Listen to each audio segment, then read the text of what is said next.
Hey everyone, welcome to Real Money Mindset Hub. We're thrilled to have you here today. If you had $10,000 right now, what would you do with it? Would you save it in a bank or invest it in the stock market? It's a big question, right? One choice keeps your money safe but grows it slowly, while the other has the potential to significantly increase your wealth over time. Saving in a bank is like putting your money in a piggy bank. It's safe, but the growth is minimal. On the other hand, investing can make your money work for you, potentially turning a small amount into a substantial sum over time. So, which one actually makes you rich? Is it the safety of saving or the potential of investing? In this video, we'll break down the difference between saving and investing, and help you understand the pros and cons of each. We'll explore how investing can turn a small amount into millions, and why it might be the better option for long-term financial growth. You'll see real-life examples of people who have grown their money through smart investments. We'll also share stories of financial success, and how you can apply these strategies to your own life. By the end of this video, you'll have a clear understanding of which option is best for you, saving or investing. Stay till the end, because I'll show you how to start investing today, even with just $10. Let's get started. Saving is something we're all taught to do from a young age. It's one of the first lessons in financial responsibility that many of us learn. Parents often encourage their children to put away a portion of their allowance or gift money into a piggy bank or savings account. This habit instills a sense of discipline and the importance of preparing for the future. You put money in a bank account and let it sit there. The idea is that over time this money will accumulate and be available for future needs or emergencies. The good part? It's safe. Your money is protected and easily accessible when you need it. Banks offer a secure place to store your funds, and in many countries deposits are insured up to a certain amount. The bad part? It doesn't grow much. The interest rates on savings accounts are typically very low, often not even keeping pace with inflation. If you save $10,000 in a bank account with 1% interest per year, after 10 years you'll have $11,050. That's a mere $1,050 in growth over a decade. After 30 years, you'll have $13,478. That's barely any growth. Over such a long period, the returns are minimal. Inflation eats away at it. The purchasing power of your money decreases over time, meaning that the same amount of money will buy you less in the future than it does today. Now let's compare that to investing. Investing involves putting your money into assets that have the potential to grow significantly over time. Investing means putting your money into assets like stocks, real estate, or businesses that grow over time. These investments can yield much higher returns compared to a traditional savings account. Instead of just keeping your money safe, you're making it work for you. By investing, you're leveraging the power of compound interest and market growth. If you invest $10,000 in the stock market, which historically grows 10% per year, after 10 years, you'll have $25,937. That's a substantial increase compared to just saving. After 30 years, you'll have $174,494. This demonstrates the power of long-term investing. That's 13 times more money than just saving. The difference is staggering and highlights the importance of investing for long-term financial growth. This is why the rich get richer. They invest.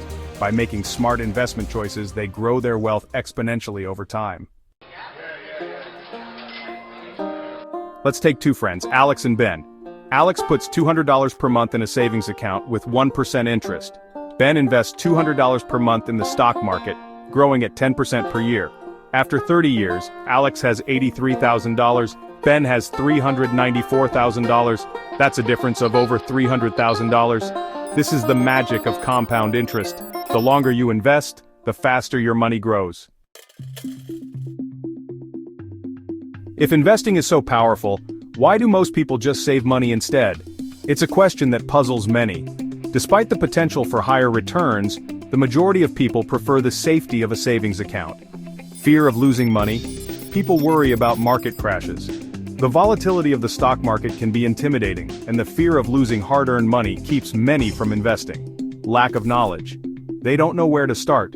The world of investing can seem complex and overwhelming, making it easier to just save money instead. Short-term thinking. They focus on safety over growth. Many people prioritize immediate security over potential long-term gains, opting for the perceived safety of a savings account. But here's the truth. The stock market always recovers. History has shown that despite downturns, the market tends to bounce back and grow over time. If you invested in the S&P 500 before the 2008 crash, you would have lost money at first. The initial losses can be discouraging, but patience is key. But if you held on, your money would have tripled by now. Long-term investment strategies often yield significant returns, rewarding those who stay the course. The way we think about money is influenced by our experiences, family, and culture. Some people were taught to save because their parents were afraid of losing money. Others saw rich people investing and understood the power of money growth. If you want to build wealth, you need to shift your mindset from saving to investing. The answer is, do both, but prioritize investing.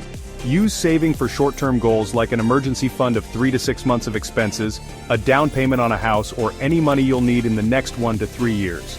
But for long-term wealth, invest in index funds like the S&P 500, dividend stocks, and real estate. The key is to start now. Even small investments can turn into millions over time. Want to start investing but don't know how? Here's the easiest way. Open a brokerage account like Vanguard, Fidelity, or Robinhood. Buy a low-cost S&P 500 index fund like VOO or SPY. Keep adding money every month, don't touch it. Even if you invest just $10 a week, you could have over $500,000 by retirement. The earlier you start, the richer you become. In this chapter, we'll explore the benefits of diversifying your investments. Diversification means spreading your money across different types of investments to reduce risk. For example, you can invest in stocks, bonds, real estate, and even peer-to-peer lending. By diversifying, you protect yourself from the volatility of any single investment. If one investment performs poorly, others may perform well, balancing your overall returns. Remember, diversification is key to a stable and growing portfolio. This strategy involves investing a fixed amount of money at regular intervals, regardless of the market conditions. By doing this, you buy more shares when prices are low, and fewer shares when prices are high, averaging out your cost over time. Dollar-cost averaging takes the emotion out of investing and helps you build wealth steadily. It's a great way to start investing, especially for beginners. Now, let's discuss the importance of having a financial plan. A financial plan outlines your financial goals and the steps you need to take to achieve them. It includes budgeting, saving, investing, and managing debt. Having a plan helps you stay focused and disciplined, ensuring that you make informed financial decisions. Whether you're saving for retirement, a house, or your child's education, a financial plan is essential for achieving your goals. Finally, let's talk about the role of financial advisors. A financial advisor can provide personalized advice based on your financial situation and goals. They can help you create a financial plan, choose the right investments, and stay on track. While it's possible to manage your finances on your own, a financial advisor can offer valuable insights and expertise. If you're unsure about your financial decisions, consider consulting a professional to guide you on your journey to financial success. Now I want to hear from you. Comment below. Do you prefer saving or investing, or do you do both? If this video helped you, hit like and subscribe for more investing tips. Turn on notifications so you never miss a new video.